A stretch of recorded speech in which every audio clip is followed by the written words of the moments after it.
Hello. So when I was 5 years old, my grandfather's business collapsed into bankruptcy and my dad stepped in to take over and fix it, which meant that I lost my father. He would go to work at 4 a.m. and return at 8, maybe 9 p.m. at night. He would do this every day, and they were the hours that I was active because I was a 5-year-old child. So I stopped seeing him and we grew further and further apart. And I sort of receded into a fantasy world, and my two favourite things were books and video games. So I was clearly a very cool child. And you can imagine my delight when those two things merged, and there was a video game magazine called PC Power Play, which was my favourite thing, which came out in 1996, so I was 10 years old. And I got the first issue, and I got the second one. I bought it monthly. It's the only thing I stuck to. And at the end of the year, they had this thing called the Game of the Year Awards. And what happens, it's like the Academy Award for games, you know. There's different categories for best gameplay, and best graphics, all that sort of stuff. And then you nominate Game of the Year. And you send it off, and one person who enters gets a prize. They get a copy of the Game of the Year and some graphics cards and some other nerdy stuff. And I am so bad at crafts. I can't do it. I have no idea when it comes to composition, but I spent so long making that envelope look pretty. Like I stuck different pictures and I wrote it as neatly as I could.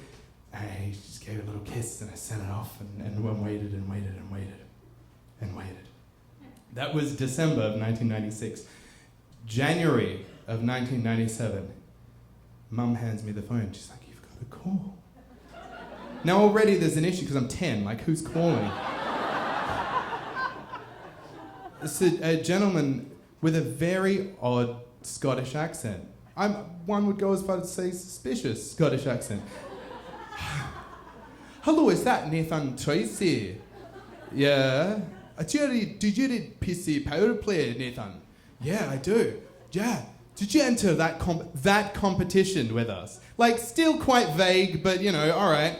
"Yeah, I did." "Well, you've won. You've won the prize, Nathan. You won the competition." And I'm like, "Oh my God, Mum, I won." And she's like, "Yeah." And this dude just lists prizes at me for a minute that are going to come to me in the mail. And I'm thinking, Jesus, this is way more stuff than they said in the magazine. But I'm not going to correct him. Like, oh, wow, that's amazing. And like, I mean a full minute. A minute of stuff you want for a 10-year-old is a lifetime. And I'm losing it, right? And then, in the middle of listing these prizes, the guy's voice changes suddenly to my dad's voice. And he says, "It's me, you jerk!" Now, we're adults here.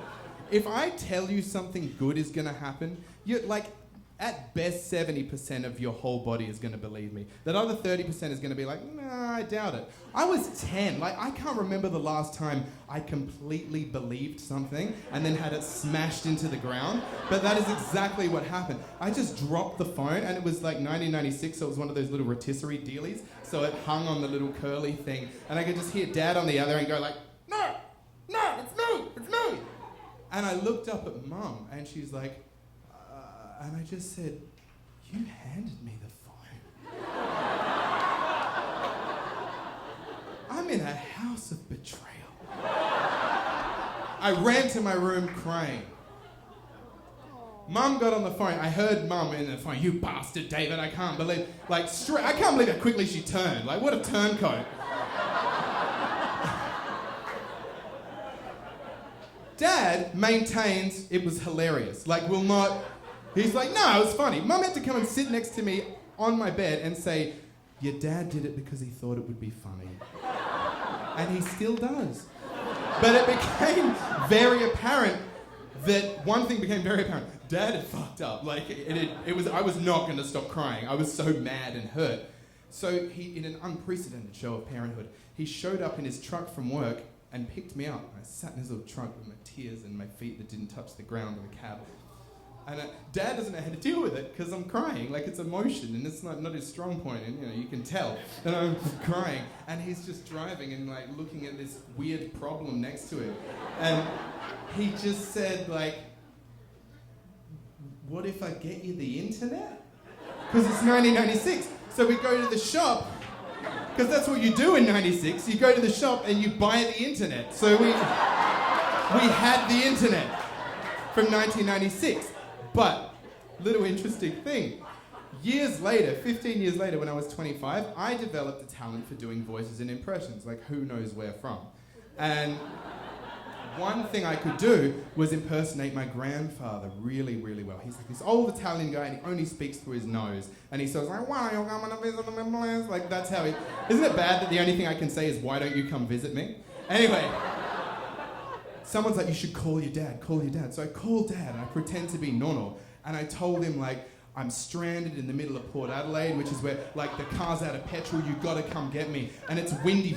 I'm like, yeah. And he's like, all right, I'm gonna be there, Dad, I'm gonna be there. And there's this pause, and I'm like, oh shit, he's falling for it. And then I heard something I hadn't heard in 20 years.